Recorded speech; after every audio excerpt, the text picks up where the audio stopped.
Kita telah melihat firman Tuhan, saudara, mengenai bersungguh-sungguh hati mengikut Tuhan, yang berarti juga saudaraku bersungguh-sungguh hati mematuhi seluruh firman Tuhan. Bukan sebagian daripada firman Tuhan yang kita sukai saja kita patuhi, tetapi semuanya firman Tuhan perlu kita patuhi, saudaraku. Waktu itu ada 4 perkara yang perlu kita perhatikan supaya kita patuhi, yaitu pertama, janji-janji Allah, ya. Nah, saudaraku, banyak sekali janji-janji Tuhan yang diberikan Tuhan kepada murid-muridnya, dan luar biasa indahnya, luar biasa berkuasanya. Tetapi supaya janji-janji itu genap kepada kita, saudara, kita harus jadi murid. Dan minggu yang lalu kita melihat bahwasanya untuk menjadi murid itu, saudaraku, kita perlu menyangkal diri dan mengangkat salib. Firman Tuhan berkata, jikalau kamu tidak menyangkal diri dan tidak mengangkat salib, kamu tidak dapat menjadi muridku. Saudaraku, tidak bisa diboleh-bolehkan dalam hal ini. Kalau Tuhan berkata tidak dapat, tidak dapat, nggak bisa dicari jalan yang lain, saudaraku. Kita hanya bisa menjadi murid Yesus kalau kita mau menyangkal diri dan mengangkat salib. Kemudian satu lagi, kalau seorang tidak meninggalkan bapaknya, ibunya, dan melepaskan segala sesuatu daripadanya, segala hartanya miliknya, ia tidak dapat menjadi muridku. Itu juga benar, saudaraku. Tuhan minta penyerahan diri penuh. Milik kita, milik Tuhan, saudaraku. Tuhan yang punya semua, kita hanya mengaturnya saja. Dan kalau Tuhan berikan berkelimpahan, puji Tuhan, kita atur dengan baik, saudaraku. Sesuai dengan kehendak Tuhan. Nah, saudaraku, lalu Tuhan berjanji, barang apapun yang kamu minta, aku akan memberikannya padamu. Ini satu janji Tuhan yang begitu indah, yang cukup membawa berkat bagi kita. Apa saja yang kamu minta, aku berikan padamu. Kemudian baca ada perintah Allah, saudaraku, yaitu hendaklah kamu saling mengasihi, sama sebagaimana aku telah mengasihi kamu. Dengan demikian dunia mengetahui kamu murid-muridku, yaitu jikalau kamu saling mengasihi. Saling mengasihi, saudaraku. Saudara, ini semua bisa jadi, saudaraku, bukan dengan kekuatan kita. Baiklah kita jangan mencobanya, saudaraku, dengan tekad kita sendiri, saudara, dan kekuatan manusiawi kita, atau kekuatan pikiran kita, saudaraku. Kita harus bersandar pada Roh Kudus yang diberikan Tuhan kepada kita. Roh Kudus menyanggupkan kita, saudaraku, untuk mematuhi firman Tuhan. Nah, Roh Kudus, saudaraku, menyanggupkan kita untuk mengasihi, saudaraku. Karena buah roh yaitu kasih. Saudaraku yang kasih Tuhan nama Yesus, jadi perintah-perintah Tuhan ini tidak bisa kita penuhi dengan kekuatan kita. Kita perlu Roh Kudus yang sudah diberikan Tuhan kepada kita, menolong kita, saudaraku, menyanggupkan kita, ya, genapi semua perintah-perintah Tuhan dan larangan-larangan Tuhan. Jangan kamu menjadi serupa dengan dunia ini. Jikalau seorang mengasihi dunia ini, maka jangan kamu mengasihi dunia ini. Jangan, Tuhan berkata. Ini tidak ada padanya kasih Bapa. Jadi harus pilih salah satu, kasih dunia atau kasih Bapa. Kalau kita mengasihi dunia, kasih Bapa tidak ada, saudaraku.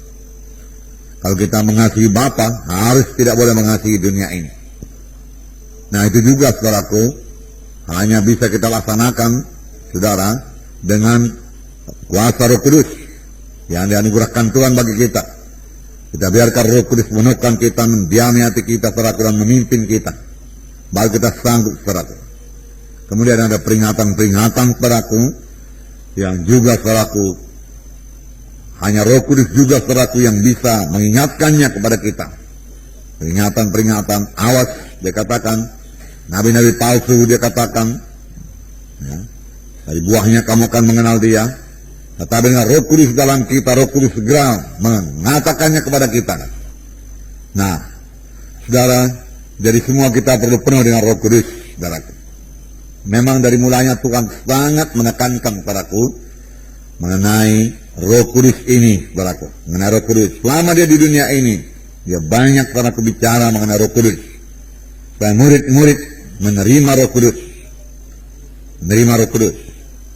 Bahkan Yohanes Pembaptis, saudaraku, sudah berkata bahwasanya yang datang kemudian daripadaku, aku tidak berlayak melepaskan tali kasutnya, dialah akan membaptiskan kamu dengan Roh Kudus dan api.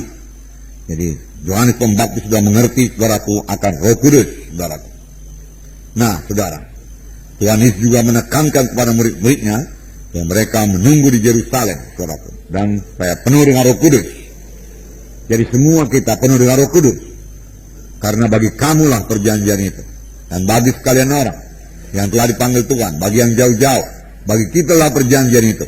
Terlebih kita yang hidup pada akhir zaman ini, saudaraku, di mana kasih manusia sudah banyak luntur, saudaraku, di mana dunia kelihatannya menguasai segala sesuatu, dan kita tidak berasal daripada dunia ini dan tidak boleh mengasihi dunia ini. Maka kita butuh sekali selalu senantiasa penuh dengan Roh Kudus, penuh dengan Roh Kudus. Saudaraku, Tuhan Yesus mulai pelayanannya, saudaraku, setelah dia dipenuhkan dengan Roh Kudus. Sebelum penuh dengan Roh Kudus, dia tidak melayani. Dalam Lukas 4, saudaraku, Lukas 4 ayat 1 dan 2, ya, diterangkan mengenai Yesus, ya.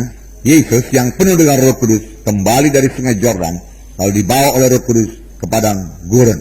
Nah, di situ dia tinggal 40 hari lamanya dan dicoba iblis. Selama di situ ia tidak makan apa-apa, dan sesudah waktu itu ia lapar. Nah, saudara, dan Tuhan Yesus, saudara mengetahui dia puasa, ya, 40 hari 40 malam.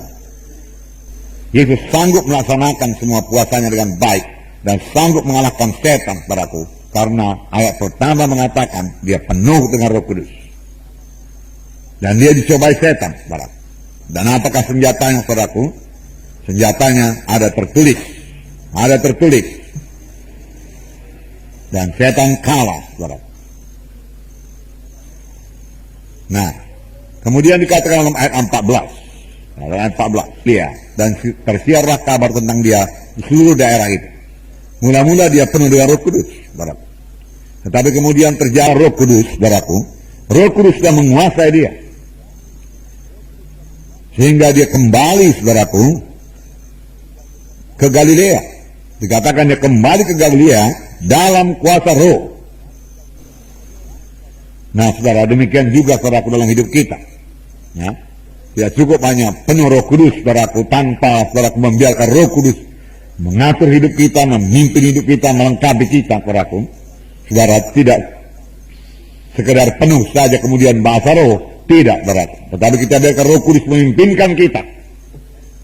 Kita biarkan Roh Kudus menguasai kita. Kita biarkan Roh Kudus memberikan karunia-karunia-Nya bekerja dalam pelayanan kita. Dan kita biarkan Roh Kudus mengurapi kita. Nilainya mengadakan perbedaan. Waktu Tuhan Yesus mengajar, saudaraku, ahli-ahli Taurat berkata, wah, lain sekali pengajarannya, lain daripada ahli-ahli Taurat yang lain. Mengapa dia bisa mengajar demikian? Kuncinya yaitu Roh Kudus. Roh Kudus. Sudah dalam Lukas 4 ini juga, ayat 18, dikatakan, Roh Tuhan ada padaku. Oleh sebab dia telah mengurapi aku untuk menyampaikan kabar baik kepada orang-orang miskin. Dan ia telah mengutus aku untuk memberitakan pembebasan kepada orang-orang tawanan dan penglihatan bagi orang-orang buta, untuk membebaskan orang-orang yang tertindas, dan untuk memberitakan tahun rahmat Tuhan telah datang. Ayat 20, kemudian dia menutup kitab itu, memberikannya kembali kepada pejabat, lalu duduk. Dan mata semua orang dalam rumah ibadat itu tertuju kepadanya. Lalu ia mulai mengajar mereka, katanya, pada hari ini genaplah nas ini sewaktu kamu mendengarnya. Yaitu kan Yesus mengatakan, Roh Tuhan ada padaku, dan ia mengurapi aku. Jadi Yesus mengakui bahwasanya Roh Kudus mengurapi dia. Mengurapi. Kalau Yesus perlu diurapi, kita lebih perlu diurapi. Amin, saudara. Diurapi untuk apa? Ini dikatakan menyampaikan kabar baik kepada orang-orang miskin. Kelihatannya, saudaraku, kita sudah mengerti mengenai ayat-ayat keselamatan. Dia tahu memberitakan Injil. Bagaimana Yesus mati di kayu salib, darahnya tercurah. Kemudian dia berkata sudah genap. Dia mati, kemudian bangkit daripada kematian. Ya. Dan firman Tuhan berkata, kamu ditebus bukan dengan emas dan perak, tapi kamu ditebus dengan darah yang mahal, darah domba yang tidak bercacat celah, yaitu darah Kristus. Haleluya, itulah Injil. Saudara, tetapi memberitakan Injil tanpa urapan Roh Kudus, saudaraku, adalah mematikan. Hanya huruf saja mematikan. Kita butuh urapan Roh Kudus untuk menyampaikan kabar baik. Sama sebagaimana Yesus Diurapi Roh Kudus, baru dia bicara. Urapan, jubah. Nah, juga saudaraku, memberitakan kebebasan bagi orang-orang tawanan, di mana ada roh Tuhan sudah kebebasan. Firman Tuhan berkata, nah, Roh Kudus, saudaraku, mengurapi Tuhan Yesus untuk memberitakan pembebasan. Saudaraku, saya yakin saudaraku, pada waktu pemberitaan firman Tuhan juga banyak orang sembuh. Belum didoakan, belum sampai kepada jam berdoa. Banyak orang terikat bebas pada waktu pemberitaan firman Tuhan. Saudara, jangankan waktu pemberitaan firman Tuhan, saudara. Pada waktu saudaraku pujian penyembahan. Pujian. Maka kita memuji Tuhan. Kitalah umat pemuji. Amin, saudaraku. Memuji Tuhan. Mengapa kita puji Tuhan? Karena apa yang telah diperbuatnya bagi kita. Karena perbuatan tangan yang besar. Kita puji Tuhan. Firman Tuhan dalam buku Mazmur berkata, ya, bersorak-soraklah untuk Tuhan. Pujilah dia. Ya, bersukacitalah di hadiratnya. Haleluya. Firman Tuhan mengatakan demikian. Kemudian kita perlu juga menyembah Tuhan dalam roh dan dalam kebenaran. Lalu kita menyembah Tuhan, saudaraku. Kita menyembah karena besarnya Tuhan itu, berkuasanya Tuhan itu. Kita menyembah Tuhan karena siapa dia adanya. Kita memuji Tuhan karena perbuatan tangannya. Kita menyembah Tuhan karena Tuhan itu besar. Karena siapa dia? Dia Tuhan ajaib, ya, besar dan perkasa Allah kita. Raja Daud berkata, laut-laut dia katakan bergemuruh, ya, memuliakan Tuhan. Puji Tuhan. Nah, waktu pujian dan penyembahan, yang betul-betul diurapi Tuhan, saya yakin banyak orang sembuh, banyak orang bebas. Amin, saudara. Nah, oleh sebab itu perlu sekali saudara diurapi Tuhan. Dalam pelayanan saudara di kelompok saya, saudara, tentunya mau jiwa-jiwa datang dan diselamatkan, saudaraku. Datang dan dilepaskan. Saudara mau jiwa-jiwa itu berubah, saudaraku.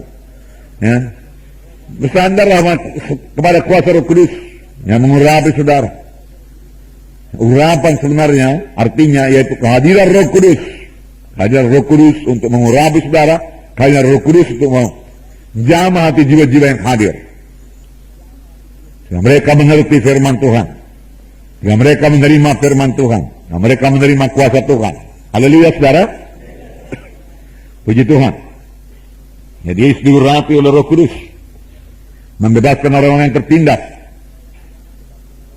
Urapi saya Tuhan, saya memberitakan firman, bebaskan orang-orang yang tertindas. Urapi Roh Kudus memberikan kebebasan bagi orang-orang yang tertindas.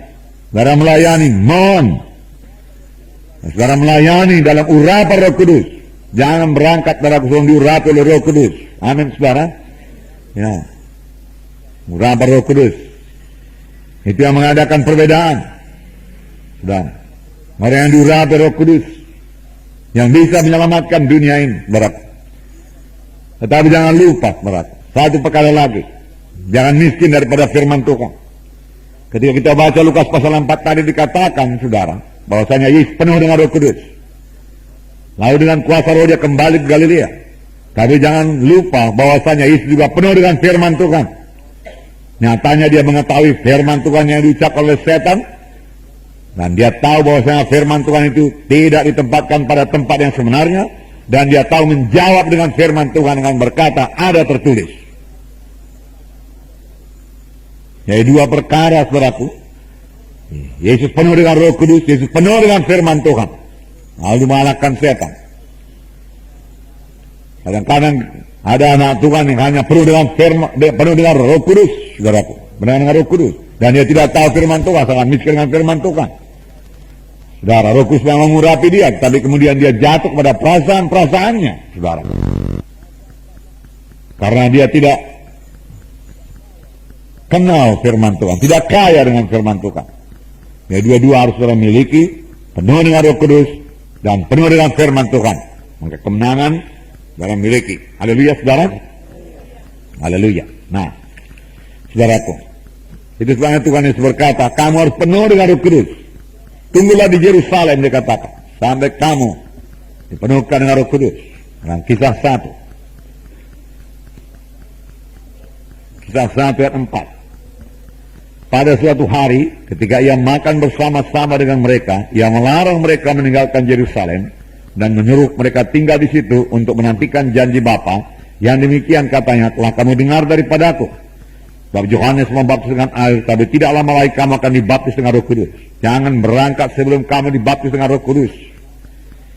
Jangan berangkat sebelum kamu diurapi dengan Roh Kudus. Jangan melayani sebelum kamu diurapi dengan Roh Kudus. Ini sebenarnya yang dikatakan Tuhan Yesus. Dan ini berlaku bukan hanya bagi murid-murid saja, itu berlaku saudara bagi kita semua, murid-murid Tuhan Yesus sekarang ini. Amin saudara. Ya. Jangan berangkat. Haleluya. Bahkan setelah saudara penuh dengan Roh Kudus, saudaraku, saudara mau melayani kebaktian kelompok sel, saudara juga harus punya persekutuan yang indah dengan Roh Kudus. Amin. Ya. Penuh semalam, saudaraku, belum berarti penuh hari ini, saudaraku. Penuh semalam, hari ini juga penuh. Bersekutu semalam dengan Roh Kudus, hari ini juga bersekutu dengan Roh Kudus. Dan merasakan hadirat Tuhan. Dan bisa menyambut, saudaraku, maksud Tuhan, saudaraku. Yang senantiasa memimpin kita pada segala kebenaran. Nah, ayat 6, maka bertanyalah mereka yang berkumpul di situ, Tuhan, maukah engkau pada masa ini memulihkan kerajaan bagi Israel? Jawabnya, engkau tidak perlu mengetahui masa dan waktu yang ditetapkan Bapa sendiri menurut kuasanya. Saudaraku, mereka salah tanggap akan apa yang dikatakan Tuhan. Karena mereka belum penuh dengan Roh Kudus. Kerap kali karena tidak penuh dengan Roh Kudus, saudaraku, kita tidak mengerti jalan Tuhan, tidak mengerti firman Tuhan, tidak mengerti apa yang dimaksud Tuhan. Saudaraku, jelas yang sudah dikatakan Tuhan. Dalam ayat 4 dan 5. Jangan tinggalkan Yerusalem. Tunggu janji Bapa. Inilah dia janji Bapa itu. Yohanes membaptis dengan air, kamu akan dibaptis dengan Roh Kudus. Saudaraku, cukup jelas. Mau bagaimana lagi diterangkan? Kamu akan dibaptis dengan Roh Kudus. Tunggu baptis Roh Kudus. Nah, dikatakan Tuhan itu. Tapi murid-murid pada masa ini kah Tuhan membangunkan kerajaan bagi Bani Israel? Maka berapa jauh melencengnya, saudaraku. Ya, melenceng betul-betul, saudara. Ya. Tapi syukur Tuhan Yesus mengerti karena murid-murid yang tidak penuh dengan Roh Kudus. Saudaraku, Tuhan tidak menengking, saudaraku, Tuhan mengajari mereka. Engkau tidak perlu mengetahui masa dan waktu yang ditetapkan Bapa sendiri menurut kuasanya. Ya. Saudara, ini juga perlu kita perhatikan, saudaraku. Kalau memang rahasia itu di tangan Bapa dan Bapa tidak akan membukakannya kepada gereja, saudaraku, kepada anak-anaknya, enggak usahlah minta-minta. Kalau firman Tuhan sudah berkata akan hari dan ketikanya yang tepat Tuhan datang, tidak seorang pun mengetahui, enggak usah tanya Tuhan, buang waktu.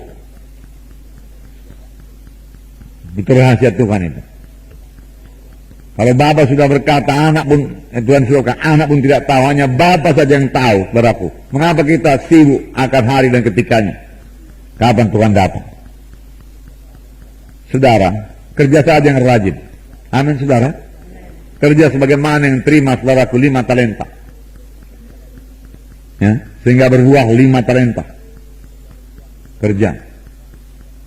Saudara tahu bahwasanya orang Yahudi, saudaraku, tiap-tiap hari, saudaraku, menantikan kedatangan Mesias. Dalam satu perkara itu saya kagum juga kepada mereka. Kalau dikatakan hari Paskah, saudaraku, sampai sekarang dia masih menunggu Yesus, kasihan. Tapi itulah kalau tidak dipimpin oleh Roh Kudus, nggak mengerti juga kebenaran. Dia membuka pintu pada hari Paskah, saudara. Semuanya sudah disediakan makanan Paskah di sini, saudara. Nah, dia berteriak di luar dengan pakaian Yahudinya. Mesias, dia katakan, semua telah tersedia, silakan datang. Yesus sudah datang. Besoknya juga masih menunggu juga. Terus tunggu, terus menunggu. Sayang juga kalau kehidupan orang Kristen tidak menunggu Mesias. Yang saya maksudkan bukan kedatangan Yesus pertama kali, kedatangan Yesus kedua kali. Sebab firman Tuhan dalam Ibrani 9:28 dikatakan bahwa Yesus hanya kelihatan kepada orang yang sangat rindu akan kedatangannya. yang menantikan kedatangannya. Sudah jadi terjemahan bahasa Indonesia tidak begitu tepat. Dan terjemahan bahasanya sekarang eagerly. Ya, sudah sangat rindu akan kedatangannya. Sudah menunggu. Saudara, ada satu lagi perumpamaan. Apa itu? Satu hamba yang katanya tuannya lama lagi datang. Ya, kemudian dia berlalai-lalai dan kemudian mulai memukuli hamba-hambanya. Karena dia tidak menantikan kedatangan tuannya tiap-tiap saat. Lalu dia memukuli, lalu tuannya akan datang pada satu saat yang tidak diduga-duganya, lalu saudaraku mencampakkan dia keluar. Saudara, kita menanti kedatangan Tuhan. Amin, saudaraku. Haleluya. Jadi lain waktu saya bawakan kepada saudara menantikan Tuhan ini. Karena kalau tidak menantikan Tuhan, pada kita diobahkan seperti burung majawali. Betul saudara? Membaharui kuat. Itu orang yang menantikan Tuhan. Ya. Bertambah hari bertambah segar, bertambah hari bertambah kuat, bertambah hari bertambah bersemangat. Karena dia menantikan Tuhan. Membaharui kuatnya. Anak-anak Tuhan harus menantikan kedatangan Tuhan kedua kali. Amin saudara. Haleluya. Roh Kudus boleh menolong saudara dalam hal ini. Pujilah Roh Kudus. Haleluya Tuhan. Nah, kemudian ayat 8, tetapi kamu akan menerima kuasa kalau Roh Kudus turun ke atas kamu, dan kamu akan menjadi saksiku di Yerusalem dan seluruh Judea dan Samaria dan sampai ke ujung bumi. Luar biasa.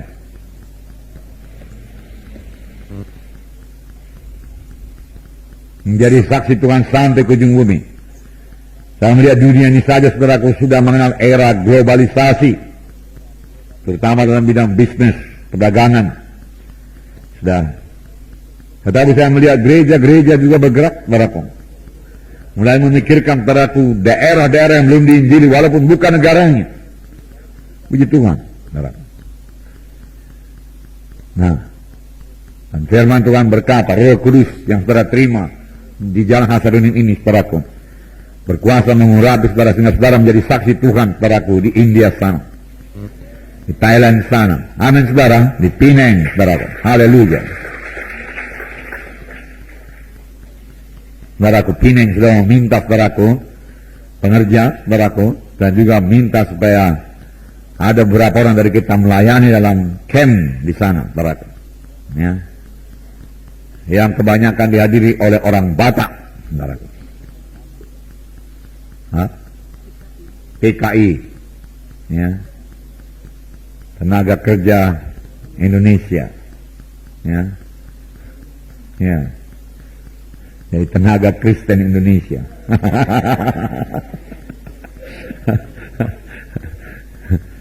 Di sini, saudaraku, dia kurang peduli akan Injil Tuhan, tapi di sana dikatakan sudah datang penyakit rindunya. Dia rindu akan keluarganya. Nah, dan dia kepingin kali bagaimana keluargaku sekarang, apakah keluargaku selamat, sakit, bagaimana ini. Dia tidak tahu bersandar kepada Tuhan. Lalu di sana dia mulai cari-cari Tuhan di sana. Nah, dan ada 4 orang anggota GKI kebaktian di situ, saudara. Di Penang. Rupanya, saudaraku, di Penang, saudaraku, ada ratusan ribu, saudaraku, PKI. Ada jumlah yang besar. 19, saudaraku, dengan anggota 10.000. Jadi banyak ladang. Amin saudara. Siapkan saya diri saudara. Firman Tuhan berkata, Roh Kudus, ya, akan menyanggupkan kamu menjadi saksiku di Yerusalem, Judea, Samaria, sampai ke ujung bumi. Sampai ke ujung bumi. Saudara, sebenarnya dia minta orang tua, ya, satu keluarga. Tapi saya lihat belum ada orang tua bersiap. Mari bersiap. Amin saudaraku. Ya.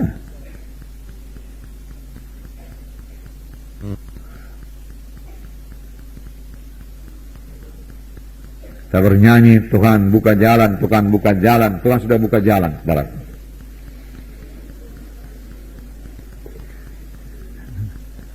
Ada lagi nyanyiannya lebih ke belakang lagi. Tahu Tuhan nanti buka jalan. Sudah lama dibuka Tuhan jalan.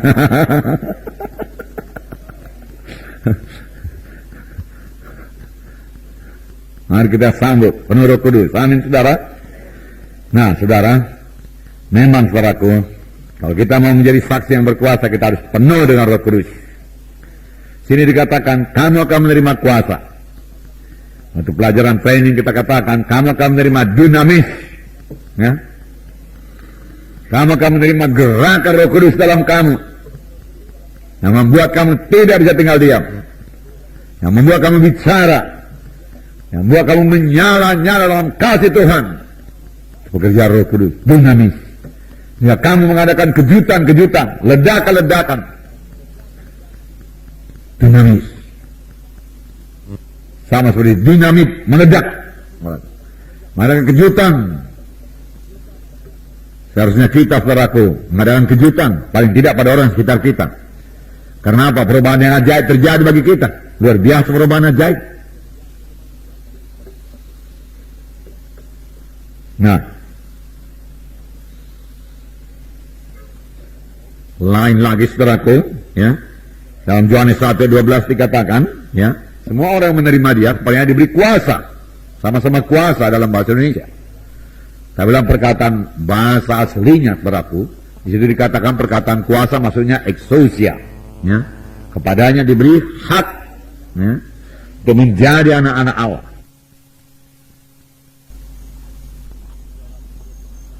Saudaraku, mereka menanti Roh Kudus itu pertama kali di ruangan nafas, ya, tertutup, ya kan, 120 orang, sampai minyak itu mengalir, saudaraku, di seluruh dunia menerima berkat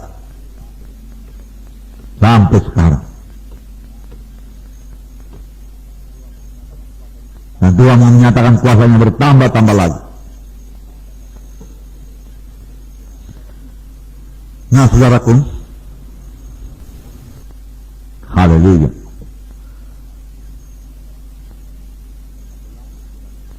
Satu lagi, saudaraku, yang perlu saudara perhatikan. Janda ini tadi yang kekurangan minyak itu, saudaraku, tidak bersungut-sungut. Dia tahu kepada siapa dia pergi. Pada Elisa, Nabi Tuhan, yang kenal kuasa Tuhan. Kalau dia bersungut-sungut saja dan putus asa, Tuhan, dahulu suamiku seorang nabi, aku kelaparan, kau tidak mengatur hidupku, bagaimana engkau Tuhan? Nah, saudara, dia tidak dapat pertolongan. Saudaraku, dengan bersungut-sungut, persoalan saudara tidak akan dijawab, Tuhan. Bahkan tidak dapat jalan keluar, secara dunia pun tidak. Sebabnya firman Tuhan, jangan bersungut-sungut. Bersungut-sungut. Dosa bangsa Israel bersungut-sungut. Akibatnya tidak memasuki tanah Kanaan. Salah satu dituliskan bersungut-sungut. Nah, Roh Kudus berkata, Roh Kudus selalu mengajak kita bersuka-cita, bersorak-sorai, ya, bersuka-cita dalam Tuhan. Roh Kudus boleh memberikannya kepada saudara. Bersekutulah dengan Roh Kudus. Dan tahu saudara, satu lagi, setelah saudara mengunci pintu, tidak mempedulikan dunia luar dan bersekutu dengan Tuhan, saudara, dan saudara mulai berdoa, dan kabar Roh Kudus memimpin saudara untuk doa syafaat, itulah dia saatnya. Saya katakan kepada saudara, pada waktu itu saudaraku, bukan lagi saudara berdoa, tapi Roh Kudus yang berdoa dalam saudara. Saudara punya topik doa di muka saudara, satu baris, setengah baris sudah cukup. Republik Indonesia cukup, saudaraku. Roh Kudus bisa mengambil alih dan saudara berdoa, saudaraku, buat Indonesia, saudaraku, dengan pimpinan Roh Kudus. Karena Roh Kudus menolong kelemahan kita. Kelemahan apa? Kelemahan karena tidak tahu berdoa dengan sepatutnya. Kalau saudara membiarkan Roh Kudus, saudaraku, karena Roh Kudus adalah pendoa syafaat yang paling ulung, paling berkuasa, paling didengarkan oleh Yesus, paling didengarkan oleh Bapa di sorga, karena dia memohonkan menurut kehendak Bapa. Saudara, perkataan yang keluar begitu jelas, terang, berkuasa, saudaraku, saudara, sampaikan karena dipimpin oleh Roh Kudus, teguh adanya. Penuh kasih, dan saudara boleh mencucurkan air mata Walaupun saudara berdoa buat Indonesia. Roh Kudus. Kadang-kadang kita berdoa dari akal kita untuk doa syafaat, saudara merasa letih dan capek dan membosankan, saudara. Dan taufik doa itu berhenti, habis. Saudara bacalah. Saudara biarkan Roh Kudus berdoa syafaat melalui saudara, mengalir doa itu kepada Bapa di sorga. Jatuh kasihan saudara pada banyak jiwa-jiwa Indonesia ini. Beri kesempatan kepada mereka untuk mendengarkan Injil-Mu Tuhan. Tuhan, oleh sebab itu Engkau menjamin keamanan di negara kami ini Tuhan. Injil boleh kami taburkan Tuhan. Gereja-Mu dibangunkan Tuhan. Dengan Roh Kudus. Jangan mau berdoa syafaat. Dengan Roh Kudus. Roh Kudus pendoa syafaat. Ini memang salah satu poin teraku yang akan saya terangkan nanti pada hari Minggu. Haleluya. Amin, saudara. Puji Tuhan. Saudaraku, marilah kita senantiasa penuh dengan Roh Kudus. Kalau demikian, saudaraku. Ya. Tanpa Roh Kudus, apa yang bisa kita perbuat, apa yang bisa saya perbuat, saudara. Tuhan tegas berkata kepada murid-muridnya, tunggu di Yerusalem. Murid-murid yang sudah diajari Tuhan 3,5 tahun, apakah saya lebih daripada murid-murid itu? Tidak bisa. Apakah saudara lebih? Juga tidak, saudara. Pengertian rohani datang karena Roh Kudus. Saudara, saya katakan tadi, saudaraku, sudah kita baca sedikit, bahwasanya Petrus mulai berkhotbah. Ini dia yang dikatakan Nabi Joel. Ya, karena sebelumnya, saudaraku, dia masih bertanya, inikah saatnya Engkau membangunkan kembali kerajaan bagi Bani Israel? Tetapi setelah Roh Kudus turun, dia mengerti, saudaraku, bahwasanya itulah dia bab Roh Kudus seperti yang dikatakan Nabi Joel. Segera dia mengerti. Amin, saudara. Roh Kudus tak menerangi hatinya. Tiba-tiba dia mengerti. Saudara, kalau saudara penuh dengan Roh Kudus, banyak-banyak perkara rohani, tiba-tiba saudara mengerti. Tahu-tahu datang jalan keluarnya. Tahu-tahu saudara mengucapkan jalan keluarnya. Amin, saudara. Ya. Bahkan itu sudah condong kepada karunia makrifat atau karunia hikmat, saudara. Saudara dari tahu tidak tahu jalan keluarnya, saudaraku. Tapi saudara bersandar pada Roh Kudus. Nah, saudara sudah berhadapan dengan orang tersebut, atau saudara harus memutuskan satu perkara. Tiba-tiba Roh Kudus memberikannya kepada saudara. Tepat pada saat itu, kuat dan teguh. Pekerjaan Roh Kudus. Saulus, saudara, penganiaya orang Kristen. Dia rasa kasihan sesat, ya, dia bunuhin. Tapi waktu Ananias meletakkan tangan atasnya dan dia penuh dengan Roh Kudus, seketika itu juga dia tahu Yesus Mesias dan mulai memberitakan Yesus. Tiba-tiba dia mengerti. Tiba-tiba, sama sebagaimana waktu kedatangan Roh Kudus dikatakan, tiba-tiba Roh Kudus turun memenuhi ruangan itu. Tiba-tiba. Biar kita semua rindu ini terjadi kebaktian kita. Tiba-tiba Roh Kudus turun. Tiba-tiba Roh Kudus turun.